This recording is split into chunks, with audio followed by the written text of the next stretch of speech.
If you haven't seen the first part of this story, the link is in the description. Trust me, you'll want to know how Elena and Dante Moretti ended up here. The last time we saw them, Elena had been threatened by a rival family. Dante, the powerful businessman, had sworn to protect her, and Marco, the man they trusted most, betrayed them by selling information. Now, Elena was living in hiding, a safe apartment, far from the chaos that once surrounded them. But what neither of them knew was that betrayal was only the beginning. Because forbidden love never asks permission to change your life, it takes everything. And that night, their world was about to change forever. If you've ever loved someone you were never supposed to love, hit subscribe, and let's begin. The church was shrouded in silence, filled with the scent of lilies and candle wax. The air felt heavy, sacred, as if even the walls were mourning. Elena stood in the back row, her black dress modest yet elegant, her face hidden behind a thin veil. Her hands trembled slightly, clasped tightly together as she tried to stay composed. At the front, near the altar, stood Dante Moretti, tall, commanding, wrapped in the same dark aura that had once both drawn and destroyed her. His eyes were fixed forward, but when he finally turned, their gazes met. For a single moment, time stopped. The world faded away, leaving only the space between them, heavy, electric, unspoken. She hadn't seen him since the night everything fell apart, since the betrayal, since the fear. Her heart began to pound, as if it still recognized the man she had once loved and sworn to forget. But he wasn't the same. Neither was she. The priest's voice rose in solemn Latin, echoing under the vaulted ceiling. Elena stared at the candles, her vision blurring, her breath shallow. Every sound, the shifting chairs, the murmured prayers, felt distant, unreal. When the ceremony ended, she waited. She didn't want to face him. Not here. Not yet. Outside, the Parisian sky was grey, thick with the promise of rain. The city seemed to hold its breath, as if it too remembered. She descended the church steps slowly, her heels echoing against the stone. And then, she heard it. The familiar rhythm of footsteps behind her. Elena. The voice froze her in place. Deep, controlled, unshakably his. She closed her eyes for a moment before turning around. Dante stood a few meters away, his expression unreadable, rain gathering in his dark hair. "You shouldn't be here," she said softly. He gave a faint, humorless smile. "I could say the same to you." Her jaw tightened. "I came to pay my respects to Matteo. Nothing more." "I know." His voice dropped lower, quiet, but weighted. "But that doesn't change what this means." "What this means," she echoed bitterly. "Dante, everything between us ended months ago." He took a slow step closer. "You keep saying that, but I don't believe you." She flinched, her breath catching. "You don't get to believe anything anymore." For a long moment, they just stared at each other, two ghosts of what once was. Rain began to fall, soaking the stone beneath them, blurring the world around them. Elena. Her name sounded different in his mouth. Broken, reverent. "I tried to stay away. I thought it would make it easier. It didn't." "Don't," she whispered. "Don't do this here." But Dante didn't move closer. He simply looked at her, his dark eyes filled with something she didn't want to name. Finally, she turned away. "Goodbye, Dante." He didn't stop her this time.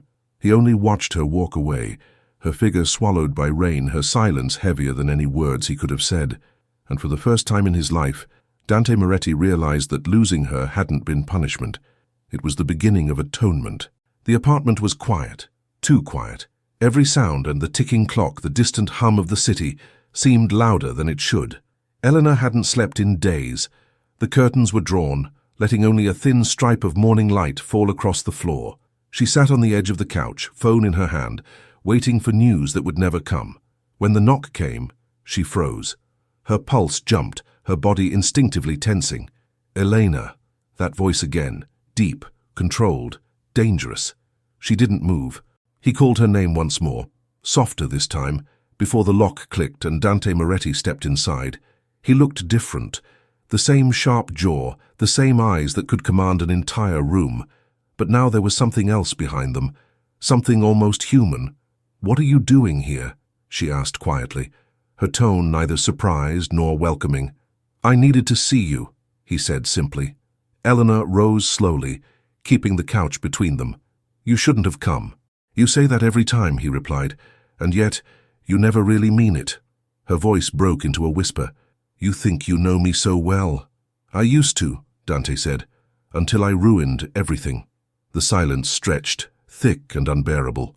Outside, the sound of traffic blended with the rain, the same rhythm that had always followed them. Finally, Elena spoke. Matteo's death doesn't change anything. Whatever you're trying to fix, it's too late. I'm not trying to fix anything, he said, taking a careful step forward. I just need you to know the truth before you disappear again.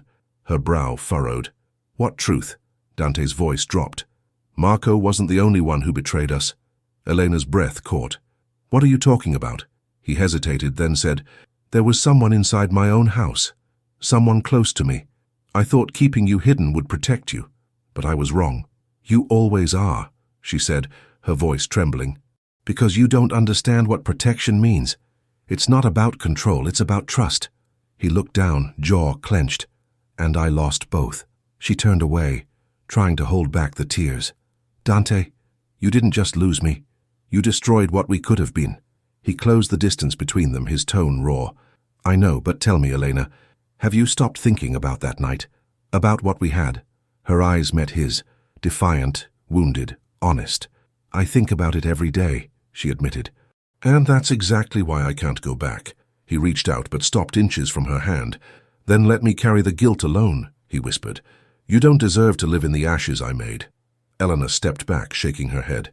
You think redemption is a choice. It's not. The silence between them became unbearable again, until the sound of thunder cracked in the distance, and for a fleeting moment they were both the same people they had once been.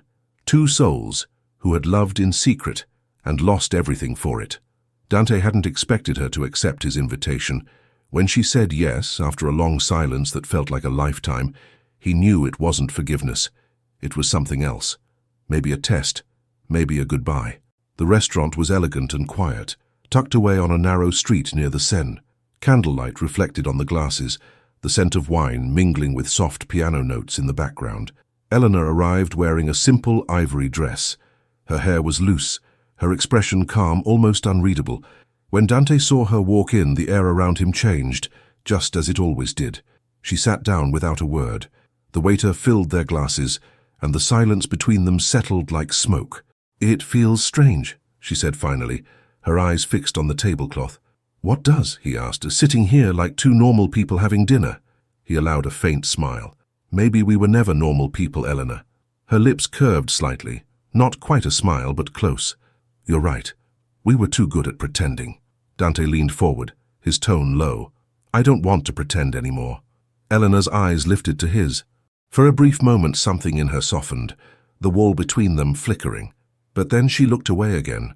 You always say that when you want something. He exhaled quietly. And what if what I want this time is forgiveness? Forgiveness isn't something you take, Dante. It's something you earn. Their food arrived, but neither of them touched it. The world outside the window blurred, streetlights glowing through rain, Paris whispering like a city that had seen too many love stories end the same way. After a long silence, Elena asked, Do you ever regret it? Every day, he said without hesitation, but regret doesn't change the past. Her gaze softened. No, it doesn't. But it can change what you do next.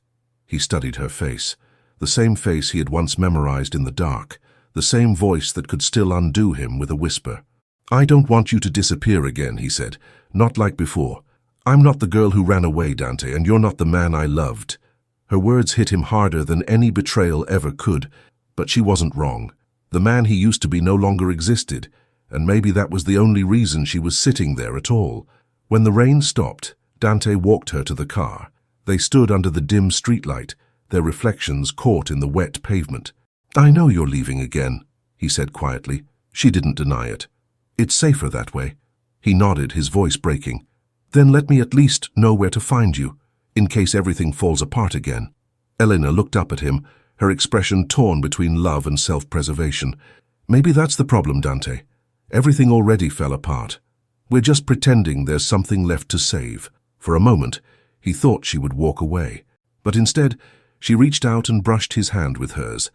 A touch lighter than air, but enough to remind them both that the fire hadn't gone out completely. And then she was gone. He stood there for a long time, the city alive around him, the taste of her name still burning on his tongue like a confession he would never stop making.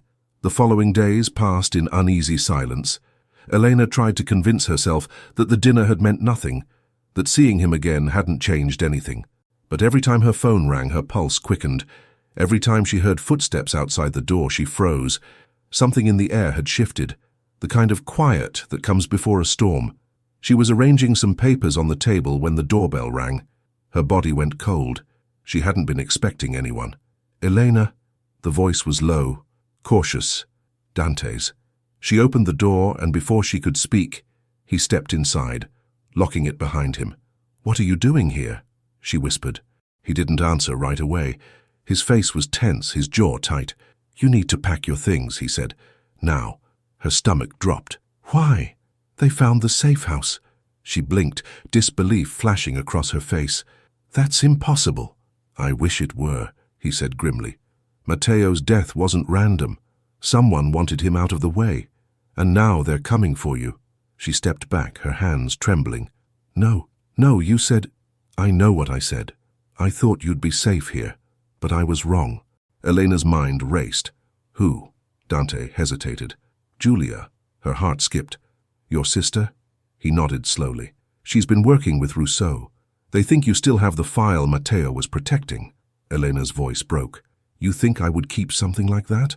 "I don't know what to think anymore," he said, his tone raw. "All I know is they want you gone, and I won't let that happen." She looked at him, eyes glistening with tears she refused to let fall. "You're risking everything again." "For me?"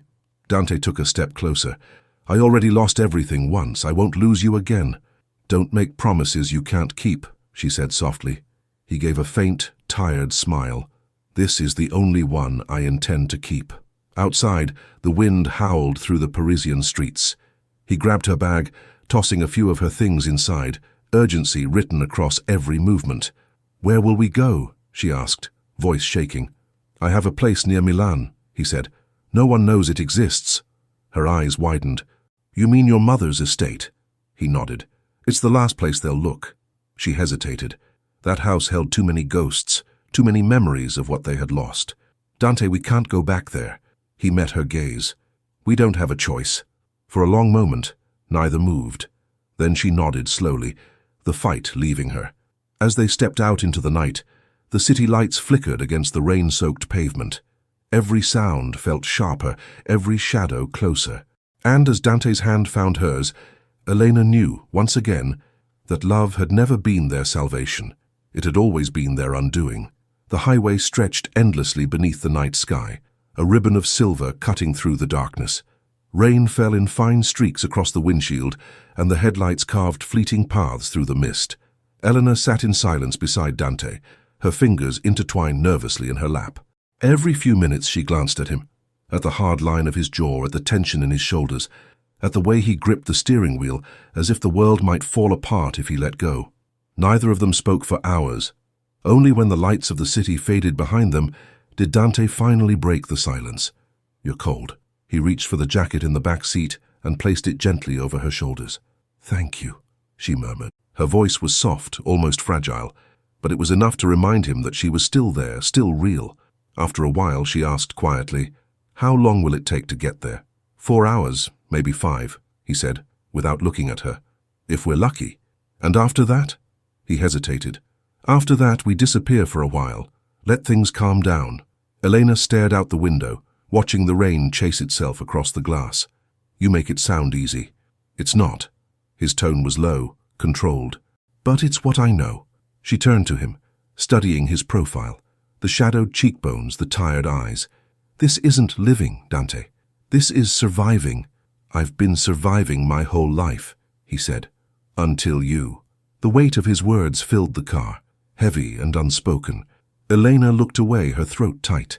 "I don't know if I can do this again," she whispered. He tightened his grip on the wheel. "You can, because I'll make sure you never have to be afraid again." "Don't promise that," she said softly. "Fear is all we have left."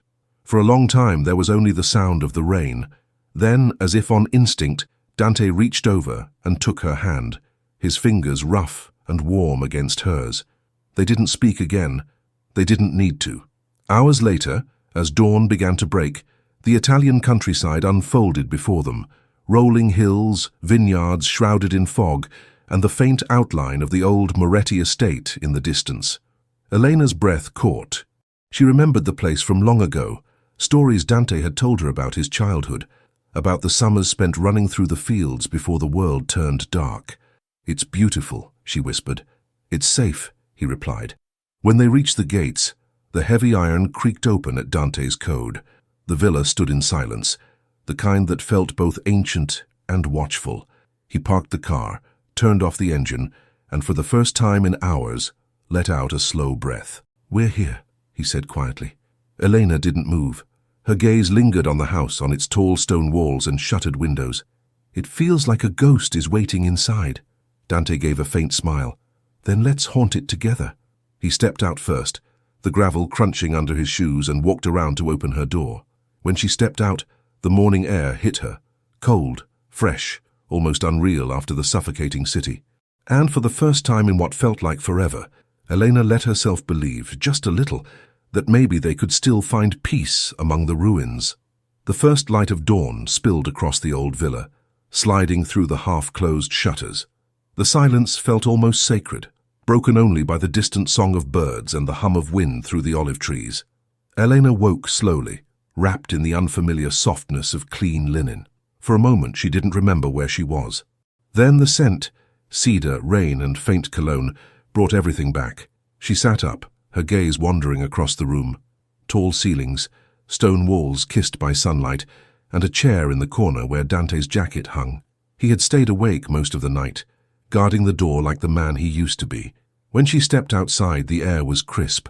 The garden stretched endlessly, rows of cypress trees, the soft rhythm of water from an old stone fountain.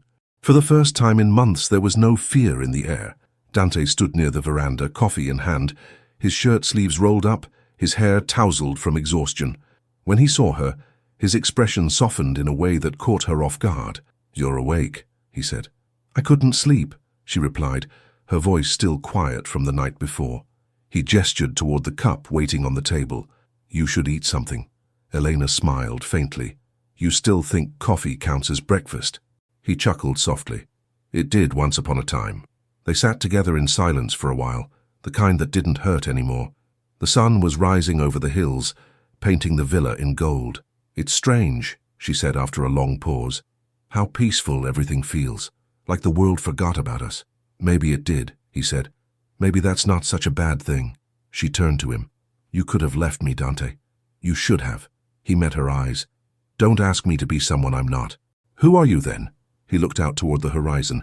"A man trying to learn how to live without lies." Elena smiled sadly. "That's harder than it sounds." "I know." He set his cup down, turning to face her fully. "But I'm not giving up this time." Something in his voice, quiet, stripped of pride, reached her in a way nothing else could. For once, she didn't look away.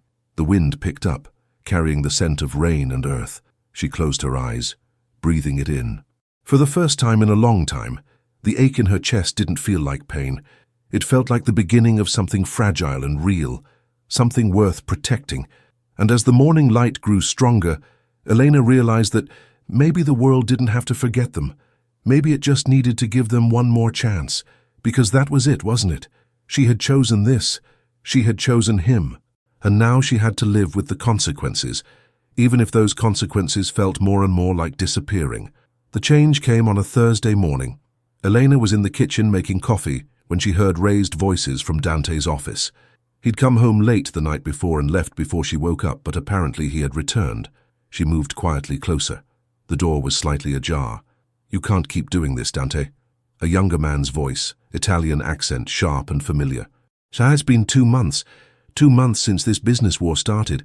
Our partners are getting nervous. Investors are asking questions." "I can handle my affairs, Luca." Dante's voice was cold, controlled. "Luca?" Elena froze. Dante had never mentioned a Luca. "Your affairs. They're our family's affairs. Papa built this empire for both of us, not just for you. Papa's dead, and when he died, he chose me to lead. Because you were the eldest, not because you were the best." Silence followed. heavy, dangerous. Then Dante spoke, his tone lower still. "What do you want, Luca?" "I want you to think. That girl, Elena, she's a distraction. The Russos know it. They're using her against you. Every move you make now is driven by your fear for her. Don't talk about her. Someone has to. You're so obsessed with protecting her that you're forgetting to protect the family. Mama's worried. You don't call her anymore." Eleanor's breath caught. He had a mother, a family. Why had he never told her? "My private life isn't Mama's business or yours. Your private life becomes everyone's problem when it turns into a weakness our rivals can exploit. I'm not saying you have to leave her, but maybe she'd be safer away from you. Away from all this. Get out! Dante, I said get out, now." Eleanor backed away quickly, silently, and was already in the kitchen when Luca left the office. He stopped when he saw her, dark eyes assessing, curious. He sighed. "You deserve the truth.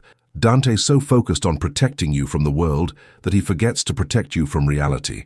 The truth is, as long as you're with him, you'll never be safe. The Russos won't stop. Dante will end this. How? By doing worse things? By sinking deeper into that world." Luca's voice softened. "There's another way. Leave. Go back to your life. If you disappear, the Russos will lose interest, and Dante can negotiate peace without worrying you'll be used against him. You're asking me to leave him. I'm asking you to think about what's best for everyone, for his safety, for the family, for ending this war. Think about how many people are bleeding because you two are together. Ask yourself if your love is worth all that blood." He left, and Elena collapsed onto the couch, trembling. Dante was involved in Antonio Russo's death. Maybe not directly, but somehow he was responsible. And now this vengeance, this war, all of it was rooted in something that happened long before she met him. That night when Dante came home, she was sitting in the dark. "Elena, what's wrong?" Luca came by. He froze. "What did he say?" "The truth. About Antonio Russo, about what your father did, about what you did." The silence was deafening. "Dante, tell me it's not true. Tell me you weren't involved in someone's death." He turned on a lamp. His face was calm, no surprise, no denial, only resignation. "I can't tell you that," he said quietly, "because it would be a lie." And with those words, something between them shattered. Eleanor couldn't look at him. Her hands trembled in her lap, fingers clenched until her knuckles went white. "Tell me everything," she whispered. "If we have any chance of surviving this, I need to know it all." Dante sat across from her, not too close, as if he knew she needed space. When he spoke, his voice was steady, almost detached, like he was telling someone else's story. "My father built our empire on loyalty and strength. In our world, business and politics, alliances and rivalries, they all blur together. Antonio Russo didn't play fair. He sabotaged our contracts, stole our suppliers, slandered our name. Papa confronted him several times, tried to make peace. Antonio refused. He wanted to destroy us, take our place. So Papa made a decision. He had him killed. He ordered that the problem be permanently resolved." Dante's eyes lifted to hers. "I was 27. I was his right hand. I knew what resolve meant. I could have stopped it. I could have tried to change his mind. But you didn't." He inhaled, his voice breaking slightly. "No, I organized the details. I made it look like an accident. And every single day since then, I've regretted it." Tears burned Elena's eyes.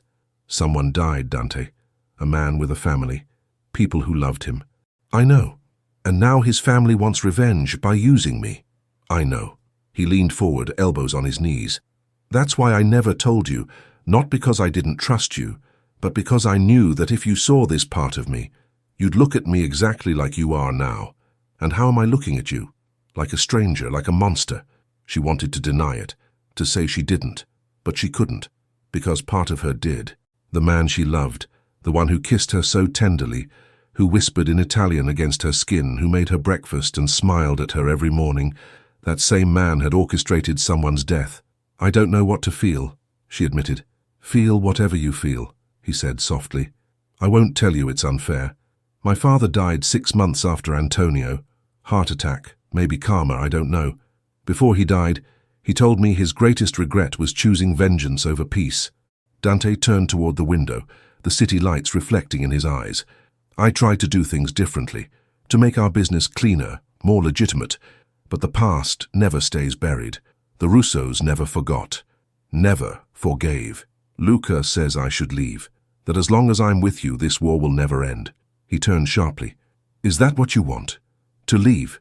I don't know what I want. Her tears finally fell. I love you, Dante. I love you so much it hurts. But I don't know if love is enough to survive all this. What you've done, what you're still fighting, what your family's done to mine. The night was heavy with silence. Neither of them spoke for a long time after the truth came out. It hung between them like smoke, impossible to ignore, impossible to clear. Eleanor stood by the window, her back to him, arms crossed tightly around herself. She could see their reflections faintly in the glass. Two figures who had once belonged to each other, now separated by something that had no name. You should go, she said finally, her voice trembling but firm. Dante didn't move. If I leave now, I'll lose you forever. You already did, she whispered.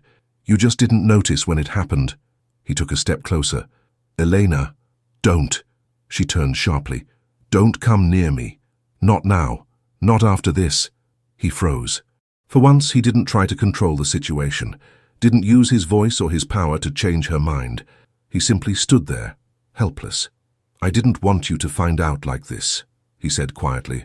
But you deserve the truth. The truth? She repeated, her voice breaking. You call this the truth? You hid from me who you really were, what you were capable of.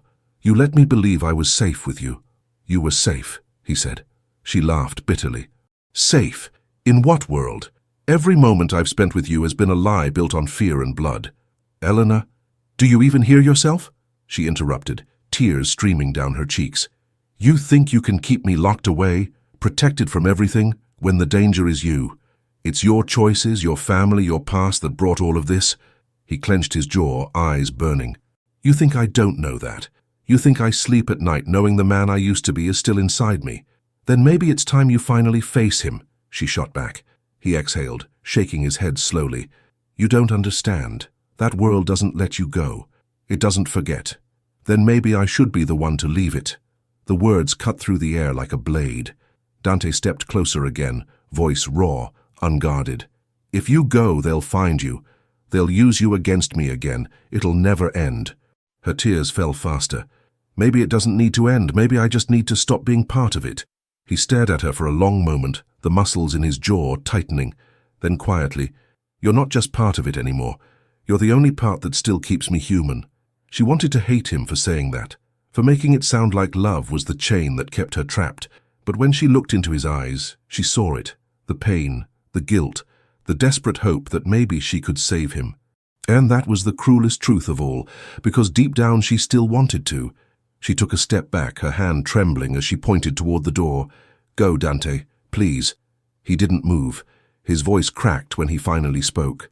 I'll go, but you need to know, and everything I did, every choice, every sin, it was never about power. It was about you. That doesn't make it right. I know, he whispered, but it's the only truth I have left. He turned and left the room, the echo of his footsteps fading down the corridor until the villa was silent again. Eleanor sank to the floor, her back against the cold wall. She pressed her hands to her face, her breath shallow and uneven.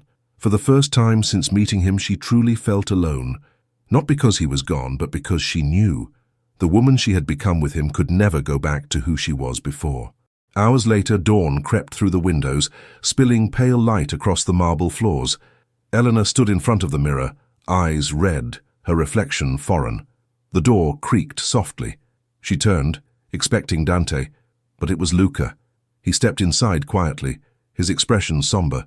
He's gone, Luca said. He left before sunrise. She nodded faintly. I know. He hesitated. He asked me to give you this. He handed her a small envelope, sealed in wax.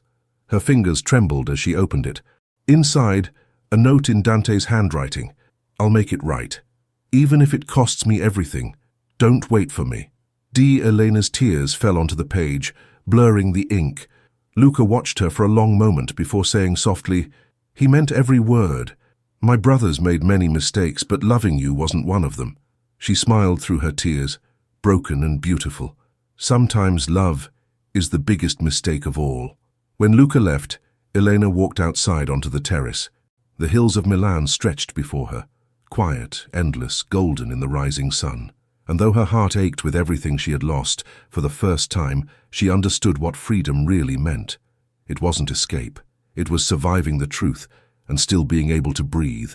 It had been 3 weeks since Dante left. For Elena, time had turned into something meaningless, the days stretching and folding into each other, the nights long and heavy with silence.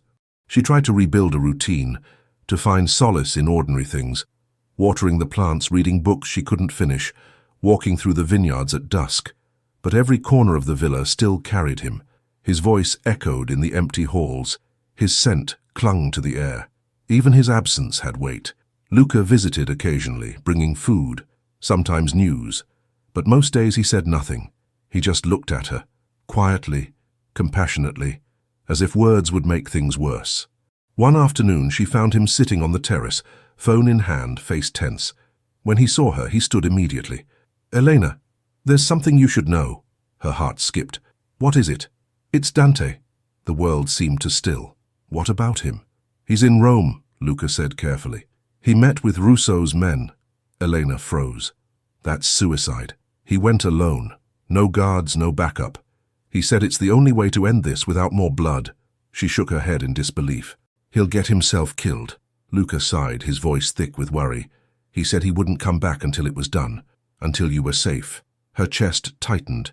She wanted to hate him for always doing this, for trying to fix everything alone, for treating his life like something disposable. But love doesn't vanish just because it hurts. That night, Eleanor couldn't sleep. The storm outside mirrored the one inside her. Every flash of lightning illuminated the empty space beside her bed. Finally, she couldn't take it anymore. She got in the car before sunrise and drove toward Rome. The rain followed her all the way.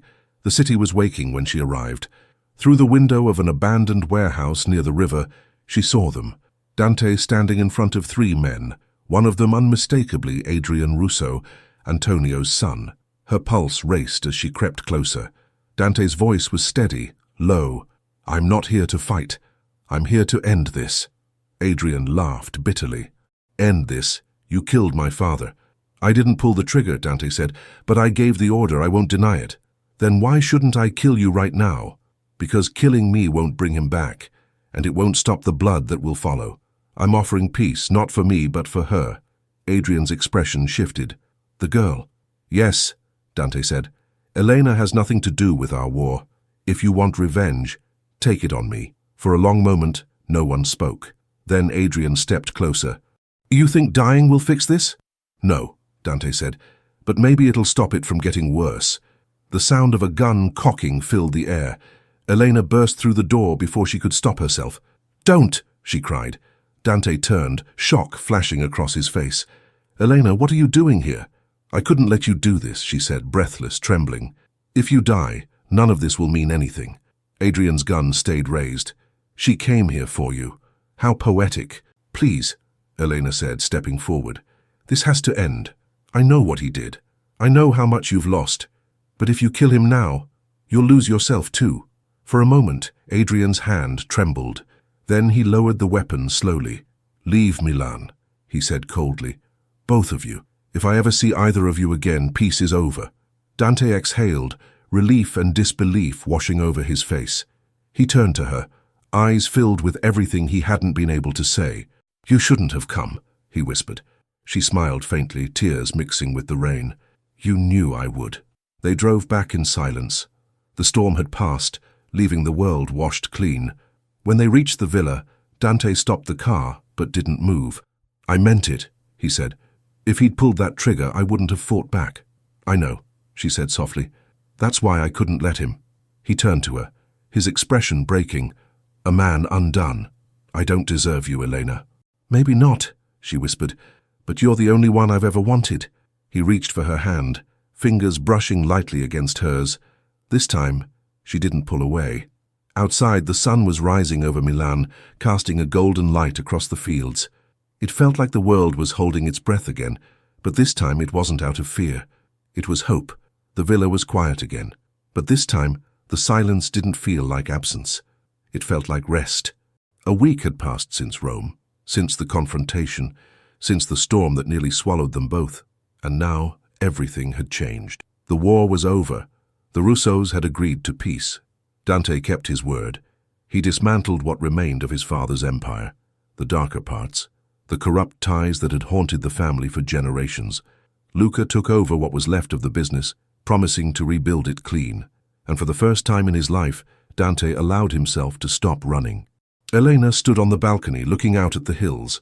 The sunlight fell softly on her skin, the breeze carrying the scent of wild lavender and morning dew. She heard footsteps behind her, steady, familiar. "You're awake early," Dante said, his voice warm. "I couldn't sleep," she replied. The sunrise was too beautiful to waste. He smiled faintly. "I used to hate mornings. And now? Now they remind me I made it through another night." She turned toward him. There were still shadows under his eyes, but they weren't as deep as before. The weight he had carried for years seemed lighter now, though not gone. "Do you think it's really over?" she asked softly. He looked at her for a long time before answering. "Wars don't end when people sign papers. They end when we stop carrying them inside us." "And have you?" "Not yet," he admitted. "But I'm learning." She smiled. A real one this time, small but steady. "So am I." They spent the day working in the garden together. The sun climbed high, warming the earth beneath their hands.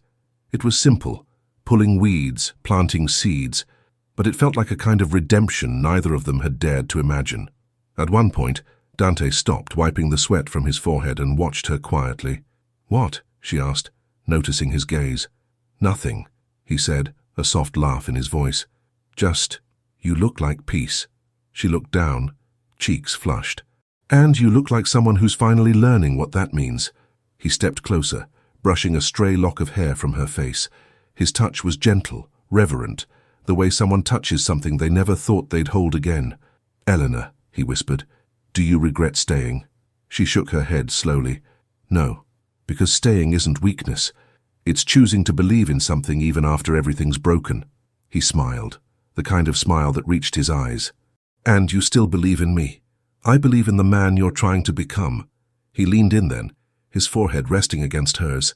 "I don't know what the future looks like," he said, "but if it means waking up next to you, even for one more morning, it's enough." Her voice was barely a whisper. "Then let's start there." That evening, as the sun set behind the hills, they sat together on the veranda. The light painted everything gold, the stone walls, the vineyards, the quiet world they had almost lost. Dante reached for her hand, fingers intertwining with hers. Neither spoke. They didn't need to. For once, silence wasn't an enemy. It was a promise that the past no longer owned them, that love, even flawed and fragile, had found a way to survive. And when the first stars appeared in the twilight sky, Elena leaned her head on Dante's shoulder and whispered, almost to herself, "Maybe this is what forgiveness feels like." He kissed her hair, his voice low and steady. "Maybe it is." The wind carried their words into the night, soft, invisible, eternal.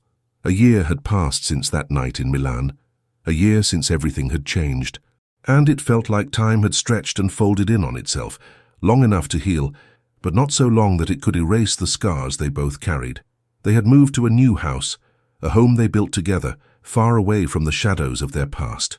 It was a quiet place nestled at the foot of the mountains, where the air was always fresh, and the world seemed to pause just long enough to let them breathe. But no matter where they went, no matter how far they ran, the truth was that they were always going to be tied to this life, a life filled with both love and danger. It was a crisp autumn morning when Dante decided it was time. They were sitting on the terrace, sipping coffee as the sun began to rise, spilling golden light across the landscape. Elena was laughing at something he had said, her eyes bright and full of life. He watched her for a moment, taking in the way she had blossomed in his world, how she had become his anchor. For all his power, for all the control he had over his empire, there was one thing he had never been able to control, his love for her. "Eleanor," he said softly, his voice breaking through her laughter. She looked at him, the smile fading slightly as she noticed the change in his tone. "What is it?"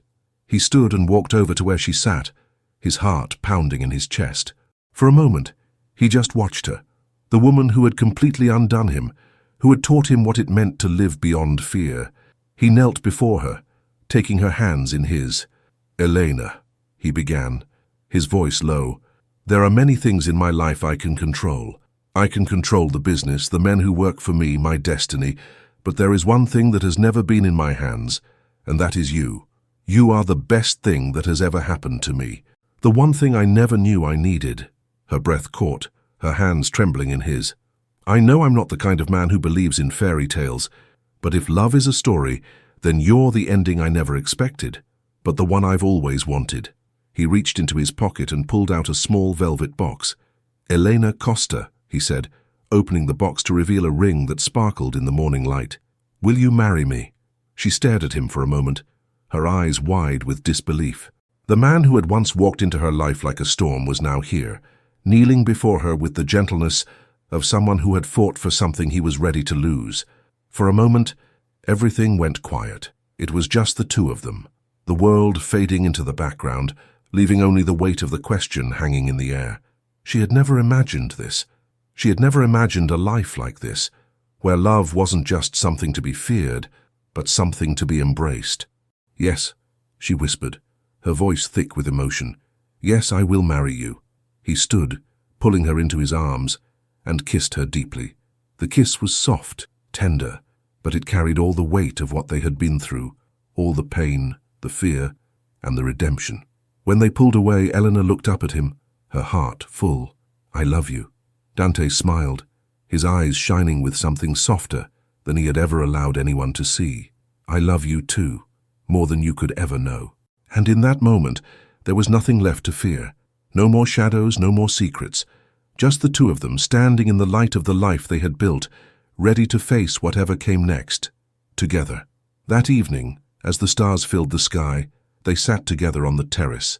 A peaceful quiet surrounded them, the sounds of the world gently fading away. Elena leaned her head on his shoulder, her heart finally at ease. "I can't believe this is real," she murmured. "It's real," he replied softly, his arm around her, "and it always will be." They sat in silence for a while, simply being, simply existing together. And for the first time in their lives, it felt like the world had finally made sense. There were still dangers in their world. There would always be shadows lurking in the corners, but they had each other. And for them, that was all that mattered. Have you ever been drawn to someone you knew you shouldn't love? Eleanor's choice was the hardest one she ever had to make, but love isn't always about safety. Sometimes it's about risking everything for a chance at something real. If you've ever been faced with a decision that could change your life forever, or if you believe that some loves are worth the fall, tell us in the comments. Do you think Elena made the right choice? If this story resonated with you, subscribe to hear more tales of forbidden love, passionate choices, and dangerous temptations. Don't miss the next chapter.